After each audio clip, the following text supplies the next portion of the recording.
law enforcement partners who make all of this successful work possible. Friend and Kenner Police Chief Keith Connolly on my right, Deputy Chief Mark McCormick on my right, and Detective Leah Vega on my right. I also want to point out our local partners, NOPD Special Victims Unit, Sergeant Claudia Bruce, and Detective Jessica Williams-Walton. And on my team with us today, Mary Glass, Chief of our Saki unit, and ADA Assistant District Attorney Megan Falcon of that Saki unit, and Investigator David Bonelli, and our Trial Assistant Katie Muller. Collaboration is key. You all have heard me say this time and time again in discussing a lot of other cases and issues. Collaboration is key.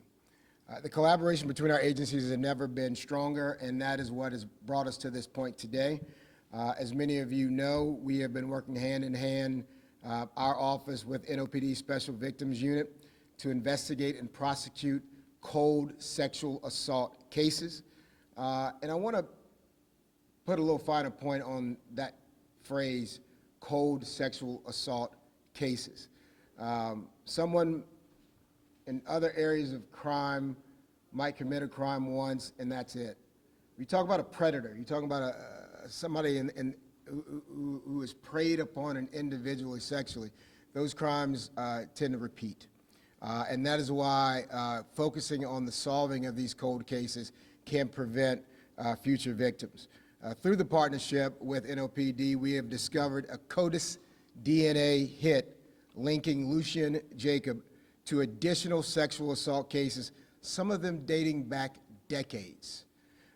Based on our review of the evidence, the defendant's past conduct, consistent patterns of behavior, we now have credible belief that additional survivors and witnesses may still be out there. Individuals who have not spoken to law enforcement, whose voices simply have not been heard, who might have been scared to come forward. That's why we're here today. Thanks to the amazing work of the Kenner Police Department in getting this predator off the street, folks who might have been scared to come forward can now have a collective sigh of relief and hopefully come forward and provide credible information. We are aware that Lucien W currently faces charges thanks to that strong work of the Kenner Police Department. We're coordinating closely with Kenner PD and Jefferson Parish and expect to continue building bridges to other people and other jurisdictions who have a connection to this defendant. We are all, as a region, much stronger together. When we remove silos, it enables us to compare notes and hopefully use evidence from different jurisdictions and patterns of conduct so that we can build a more compelling case in court in each jurisdiction, putting those puzzle pieces together. If you think back very recently, it was Chief Connolly's hard work and transparency, which was able to connect another person who was preying on people throughout the region, not just in one location. So if you're a survivor, or if you know someone that shared a very difficult part of their life with you, who was harmed or threatened by that individual, we're asking that you come forward. Your voice matters. Your information can help bring closure and long overdue justice, not only for yourself, but for many others. Our commitment is simple. We will hear you, we will stand with you, we will fight for you, and we will do everything within our power to ensure that you are protected every single step of the legal process. At this time, I want to invite up Assistant DEA Megan Falcon of our Saki unit to share more about how this DNA evidence and the investigative process helped to deliver long-awaited justice to our survivors in this case. Megan? Prosecuting sexual assault cases has always been my goal, and I'm proud to work in an office that cares about these difficult cases. The Sexual Assault Kit Initiative Unit knows through current cases and prosecuted cases how important it is to understand the patterns, motive, and intent a perpetrator of sexual assault has. It's rare that sexual assault cases occur in a vacuum. Every survivor and piece of information is important to the case, and that is why we're encouraging people to come forward. We know in the past that it was hard to come forward and report a sexual assault, but we and the detectives are here listening. Our unit of investigators, advocates, trial assistants, and prosecutors are here to listen and work on these cold cases. We have prosecuted cases from 1975, the 90s, and early 2000s before. Answers and justice are never too late.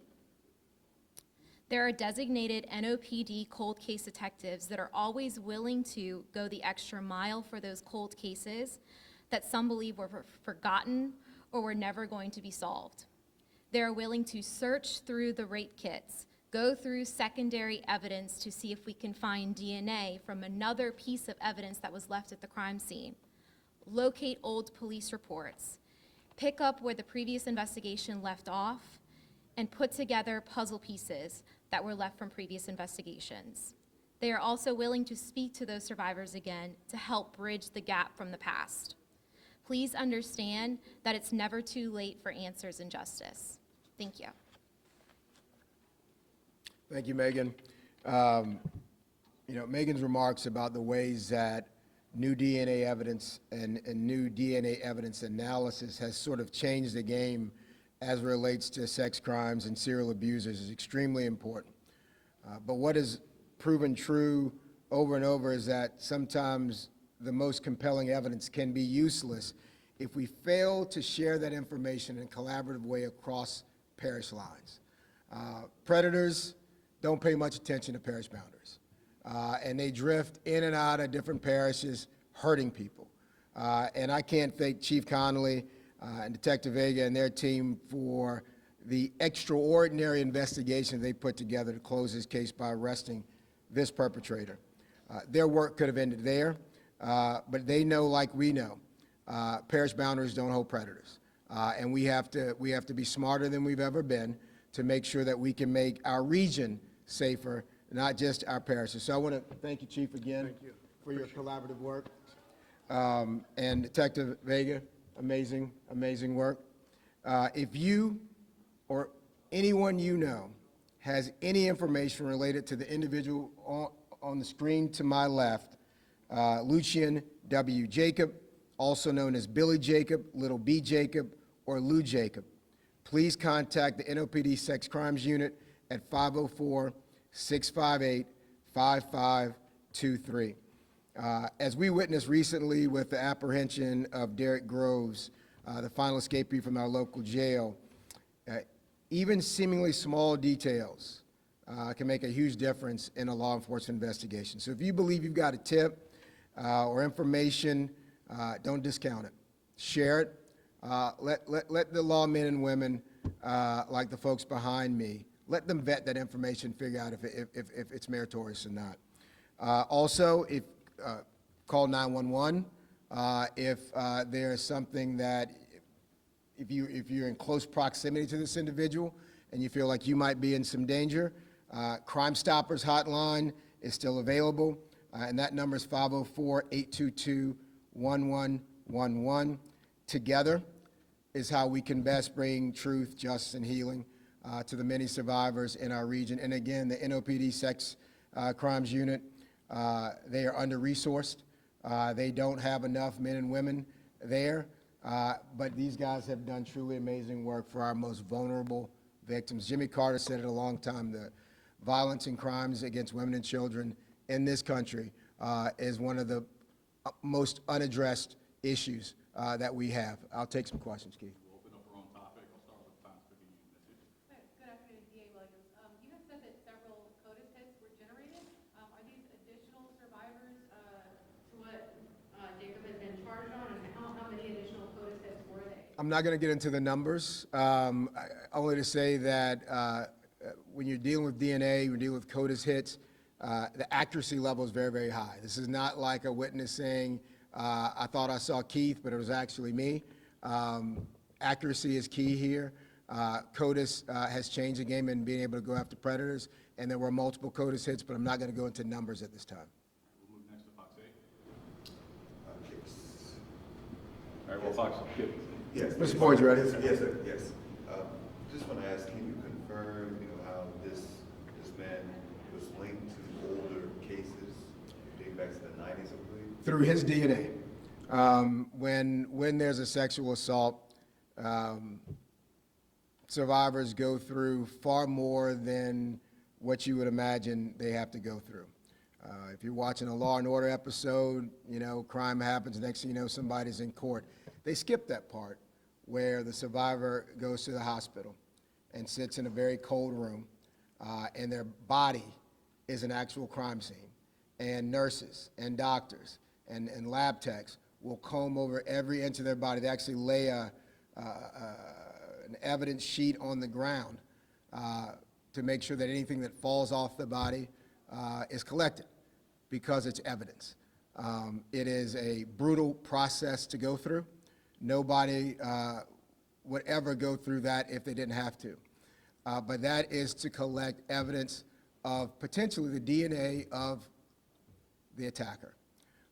And what CODIS does is it takes those samples, and it allows us throughout the years to just keep checking and keep checking. And sometimes you get a hit and one bit of DNA matches DNA found at another scene or matches at another scene. And this can go through decades. And that's what CODIS is, and that's why it's so important to taking bad people off the street. Next up, WWL-TV. Can someone talk about his arrest, Mr. Jacobs' arrest in Kenner? What was it about? When was it? I don't know that we want to go into the details of that case. There'll be more about the case, and it's going to go through the judicial process.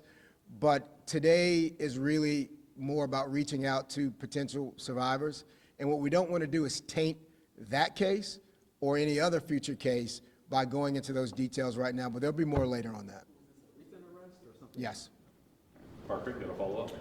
Yes. And how many cases have you connected to Mr. Jacobs so far? I'm not going to get into the numbers at this point, but based upon the span of those CODIS hits throughout the decades, based upon the geographical span of his actions, I expect there'll be more.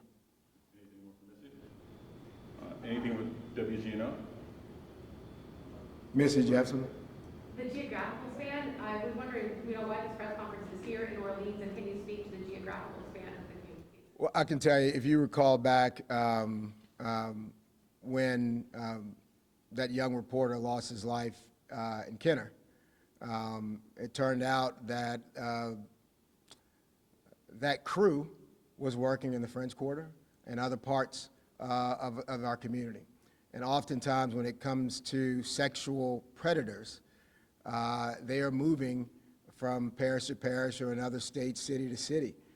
Years ago, I mean, you'd think about it, you'd see that sort of multi-jurisdictional effort and work, but over the years, agencies have become more siloed and they're focused on their cases. And we're trying to expand that so that we can make sure that we are not just focused on things that are happening in our jurisdiction when there may be pieces of the puzzle that occurred in other places.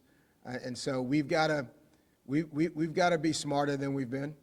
We've got to use the technology that we have. We've got to use the friendships and relationships that we have outside of Orleans Parish, because the safer the region is, the safer my parish is, and the safer his parish is. Anything from WDSU? All right. Anything more? Yes, sir. Yeah. Was Mr. Jacob known to law enforcement prior to his arrest by Kenner PD? Can't answer that at this time. There'll be more to come on that. Is he currently being housed at JP? Yes. Thanks, everybody.